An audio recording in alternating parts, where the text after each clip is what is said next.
రాష్ట్రంలోని మత్స్యకారులందరూ ఒక్కటయ్యారు. ఒక్కొక్క ప్రాంతానికి ఒక్కొక్క మత్స్యకార పెద్దుంటారు. వాళ్ళందరూ కలిసి పంచాయతీలు నిర్వహిస్తుంటారు. మొన్న జువలదిన్నె దగ్గరన మత్స్యకారులే పట్టుకొచ్చినటువంటి పడవల్ని వదిలేసినటువంటి ఘటన, దానికి కారణమైనటువంటి వాళ్ళని నిలబెట్టి పంచాయతీ చేశారు రాత్రి తెల్లవార్లు కూడా. నెల్లూరు జిల్లా జువల్దిన్నె హార్బర్‌లోంచి తమిళనాడు, పుదుచ్చేరికి చెందిన బోట్ల మాయ మీద 164 గ్రామాల మత్స్యకార కాపులు నిర్వహించిన సమావేశంలో అసలు సూత్రధారి అయిన టీడీపీ ఎంపీ బేద మస్తాన్‌రావుపై ఎట్లాంటి నిర్ణయం తీసుకోకపోవడానికి రాజకీయ ఒత్తిళ్లే కారణమన్న విమర్శలు వినవస్తున్నాయంటూ సాక్షి రాసుకొచ్చింది. ప్రకాశం జిల్లా ఉలవపాడు మండలం పెదపట్టపాలెంలో బుధవారం సాయంత్రం నుంచి అర్ధరాత్రి 2 గంటల వరకు మత్స్యకార కాపుల సమావేశం జరిగింది. ప్రధానంగా బోట్ల మాయంకి సంబంధించి 3 వ్యక్తులపై తీర్పుతో పాటు అందుకు కారణమైన వారిని కూడా చర్యలు తీసుకోవాలి, మత్స్యకారుల సమస్యల పరిష్కారం కోసం నిర్ణయాలు తీసుకోవాలి. ఈ సమావేశం ఏర్పాటు చేశారు. దాదాపు 164 గ్రామాలకు చెందిన 1500 మందికి పైగా మత్స్యకార కాపులు మత్స్యకారులు పాల్గొన్నారు. హార్బర్లో బోట్లు మాయం చేసిన తోటయ్య, జాలిరెడ్డి, కొండూరు పోలీసులు సమావేశంలో హాజరుపరిచారు. వీళ్ళ ముగ్గురు అల్లూరు మండలం ఇసకపాలెం, బోగోలు మండలం కొత్త బంగారుపాలెం, పాతపాలెనికి చెందిన వాళ్ళు కావడంతో ఆయా గ్రామాల వారికి సంబంధించిన జరిమానా బాధ్యత తీసుకోవాలని తీర్మానించారు.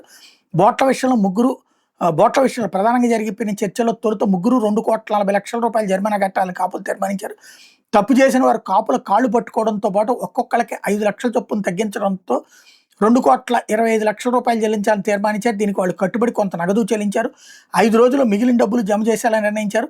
తప్పు చేసిన వాళ్ళకి జరిమానా విధించడంతో పాటు వాళ్ళ వెనక ఉన్న టీడీపీ ఎంపీ బేద మస్తాన్‌రావు విషయంలో కూడా కఠినంగా వివరించాలని, ఆ మేరకు మత్స్యకార కాపుల సమావేశంలో చర్చించాలని తొలుత నిర్ణయించారు. కానీ మత్స్యకార గ్రామ కాపులపై భారీగా రాజకీయ ఒత్తిళ్లు వచ్చిన సమాచారం. 164 గ్రామాలకు చెందిన కాపులు రాజకీయ నేపథ్యం ఉన్న కొందరు కాపులు చక్రం తిప్పి ప్రభుత్వానికి వ్యతిరేకంగా కానీ బేదాకు వ్యతిరేకంగా కానీ ఎలాంటి చర్యలు లేకుండా చేసిన ప్రచారం జరుగుతుంది. అందువల్లే బోటు మాయం చేసిన ముగ్గురికి మాత్రమే జరిమానా విధించి సమస్యను ముగించినట్టు తెలుస్తోంది. ఏదేమైనప్పటికీ టీడీపీ నేతలు చేసిన ద్రోహంపై చర్చ జరగకుండానే మత్స్యకార కాపుల సమావేశం ముగిసింది. అయితే రాజకీయ నేతల వలన ఈ సమస్యలు వచ్చాయని విలేకరుల సమావేశంలో మత్స్యకార కాపులు వెల్లడించిన గమనారం. జరిమానా చెల్లింపు సమయంలో కూడా ఎంత జరిమానా విధించినా కట్టేది బేద మస్తాన్‌రావు కాదని కాపులు చర్చించుకోవడం విశేషం అంటూ ఈ సమావేశంలో పలు తీర్మానాలు చేశారు. వాడికి ప్రభుత్వం అండగా నిలవాలని కోరారు.